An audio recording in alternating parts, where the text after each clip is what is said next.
What have I done? Oh, that is so annoying. What's good, everyone? Welcome back to my channel. It's your girl Mrs. and I'm back with another video, and welcome to Sydaz Vlogmas, where I'm going to be posting a video on my channel every day in the month of December 2019 with different content that's including makeup reviews, food, vlogs, rants and so much more. So make sure you subscribe, make sure you put your post notifications on, because I don't want you to be missing any uploads. So today I'm going to be reviewing the Revolution Conceal and Fix Concealer and also their new makeup sponges.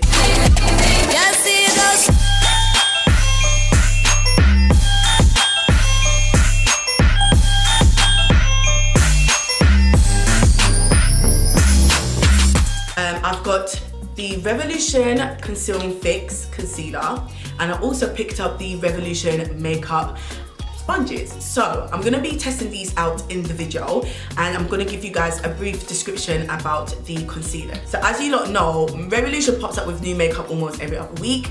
I can't keep up, but I was very interested with this new Conceal and Fix because the Conceal line with Conceal Hydrate, Conceal and Define seems to be going quite well. So I want to try this Revolution Conceal and Fix. So meet the Conceal and Fix Ultimate Coverage Concealer. The thicker, creamy formula is full coverage concealer with high pigment that will even out your skin tone and reduce the appearance of marks and blemishes. How to use it is dip your small brush in the pot, and you can either use a pointy tip of the sponge or your fingers to blend out the concealer. Now it does come in 15 shades, and I've got 2 shades out of the 15. I've got dark sand and dark tan, and the last 2 deepest one is deep dark and deep tan. Now I personally use concealer to highlight. I don't really use concealer to spot conceal under foundation. Now I do have normal to dry combination skin, so it doesn't specify what type of finish it has. It only specifies that it's a buildable concealer without drying your skin, and there is a certain ingredient that keeps the pores from clogging. So this is what the concealer looks like in the packaging. So it comes with that typical rose gold lid with the R logo, and it's got like a frosty container which looks like that. So it pretty much gives me the NARS creamy matte concealer vibe, which I absolutely love, by the way. And even though I've got normal to dry combination skin, I'm not really particularly dry under my eyes. I only really get dry like a little bit around my nose, or maybe a little odd dry skin on my cheeks, but in the areas that I tend to use a concealer, I don't really get dry. The only thing what I look for is good coverage, and it doesn't settle in the fine creases under my eye area. So this one is dark sand, which looks like this. Now again, I don't know what the undertone is like. Oh wow, it does feel really, really thick. It feels really thick. It pretty much gives me that consistency from the Revolution Pro Camouflage. Gives me that kind of vibe, because that one is a really thick concealer and the foundation is quite thick as well. So I think that tone is quite nice. Yellow goldish undertone. The next shade, which is darker, is dark tan. So I probably wouldn't use this to conceal. I mean, I can use this as a concealer because it still looks like it's gonna be lighter than my foundation shade, but I think I will preferably go for more of that yellowy gold one. So then we've got the Makeup Revolution sponges. So this is what it looks like in the packaging. So one of them is for liquid foundations, and the other one is got more of a flocked texture to it, which is for the setting or baking. So that is what I'm going to use. I love sponges for foundations and for concealers. I personally damp my sponges as well. I don't keep them dry. The flocked one feels really nice and soft, and this one, it doesn't feel soft in terms of texture wise, but it's quite squidgy for it to be dry, so hopefully it does get more softer when it's wet. I personally only use Real Technique sponges, the Miracle Sponge.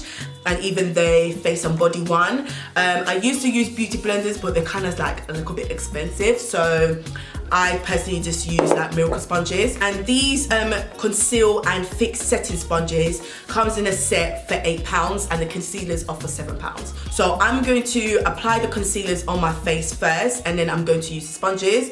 Now I'm not too sure if I'm meant to wet the one for the powder. I'm gonna try it dry. If I don't like it dry, then I'm gonna wet it, but I'm definitely going to wet the one for the foundation or the concealer, so I'm gonna do that now. So this is what the sponge looks like after it's damp, and I must say it feels so much softer. I'll probably put it on the same scale in terms of softness in comparison to the Real Technique one.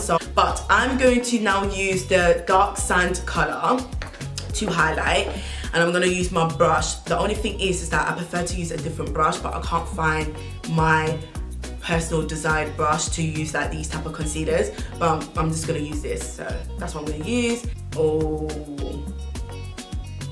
okay, so far just even applying it, you can tell already, I could be wrong, but it already like emphasizes holes on my skin. Like I've got massive pores there.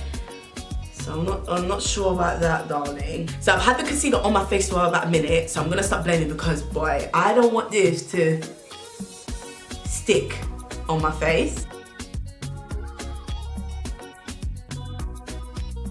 Forgot to mention that when I damp my sponge, I literally run the sponge under the tap water and then squeeze it, like squeeze all the water out of the sponge. I don't do the gentle spritz, like I don't do that. I'm actually gonna blend one under eye with a brush and the other one with the sponge, because I know some people like doing it with brushes, sorry. So I'm just gonna see. This side was with a brush and that side was with a sponge, and I feel like this side is a little bit lighter. I don't know if it's just a residue of the water and the concealer mixed together as reasons why it's done that. But I would say in terms of the coverage wise, it looks pretty much the same, but I found it easier with a brush than a sponge. So that's something new to me. It doesn't look like it's matte. I would say it's more of like a natural radiant matte, if that makes sense. I wouldn't say it's dewy, and I definitely wouldn't say it's matte. It's in between, because even though my under eye looks like probably most of the shiniest part of the rest of my face, my nose and my chin and my upper lip area doesn't look as radiant in comparison under my face. But then it could be depending on the amount of product that I use, so I don't know. But I'm going to set my face with a powder. I'm just gonna use a setting powder from Revolution, rather just keep it in the Revolution family. This is the loose setting powder in a shade Deep Honey. And now I'm going to use the flocked sponge. It doesn't feel fuzzy, so I wouldn't be like weirded out from the texture, because I know some people don't like setting textures, but this doesn't make me feel a bit weird. As you can see here, it's got that shape. So, which is obviously designed for the under eye. Now, I personally don't bake. I like to just press my powder in and then that's it, skedaddle. So I'm just gonna do this somewhat baking just for the purpose of this video. And now I'm gonna wet the sponge and then I'm gonna apply the powder while the sponge is wet. Sponge is wet, this is what it looks like. Still quite dense, but softer. Definitely would say softer. So now I'm just going to apply the powder on the other side. All right, so I don't like the side that I've applied this powder. I mean, hello, it's stuck on my face. Like, no! What have I done? What have I done? Oh, that is so annoying. Right, so welcome into the future, because I am literally filming this a couple hours later after applying the concealer. I'm so sorry, the lights also shifted, so it's just a mess, yeah? It's just an absolute mess, but I'm gonna get right into my fears because I've got a lot to explain. So, the sponges. I don't like sponges as a set because I don't like the flocked texture sponge for the setting powder, especially when it's wet. Do not wet that sponge. please do not make the mistake, because when I say what it done with the powder, it just made it patchy and it just stuck on certain areas of my makeup, and I did not like that. If the sponge, the one for the foundation and concealer, sells separately, I will probably see myself buying that again, because I can't remember the last time I used a teardrop sponge. It is soft, it's dense, but it's not like hard dense, it's like soft dense. It really reminds me of the Real Techniques one, but the shape is just like a teardrop, like a beauty blender. So I could definitely see myself using that sponge again. It did work really, really well. So yeah, as I said, no, separately, yeah, but I'm not like crazy about it either, if that makes sense. Now, for the concealer, I'm not gonna lie to you guys, yeah, I'm not too sure about the concealer, I'm not gonna lie. It blends out nicely, and I would say perfectly with a brush, which is not really my go-to tool to use when it comes to blending that concealer. But even though the coverage was the same, it just blended up nicely with a brush, but I used a dense angled brush. With a sponge, it was, In terms of the consistency, that is what's really throwing me off, because again, I'm gonna compare this to NARS. The NARS Matte Creamy Concealer, it's got that sort of smooth mousse texture. So when you apply it on your skin, it is smooth. When you blend it out, it is smooth, and it gives you this nice, beautiful, flawless coverage. With the Revolution one, when you apply it on the skin, it tugs and it creates like these potholes. And then when you blend it out, it's like really creamy, but then like, I don't know, the coverage is full, but it's not flawless. You have to keep blending it out to get that flawless finish, where with the NARS one, you don't need to put that much effort. That is what I'm basically trying to say. It's a decent concealer for drugstore alternative, but me personally, I wouldn't get that concealer again. Like, I'm not gonna lie. Even though it does come in 15 shades, that also threw me off, because most of their complexion products comes up to like 50 shades now. So I don't know why they came up with 15, even though it's still a good variety with like different undertones and that.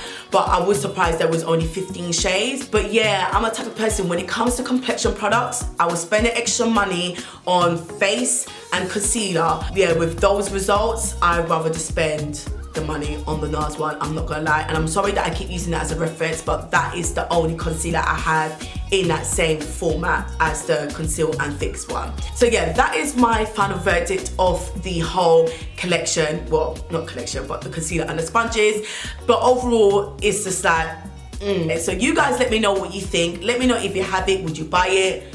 What do you think about my experience? I hope you guys enjoyed this video, and I hope it was useful. Remember to check my description box below to catch up on the Vlogmas marathon, and I also always leave my foundation reference as well, so you can get a gist of my skin complexion. Give it a thumbs up, subscribe, put your post notifications on, and I hope to see you guys in my next video. Bye.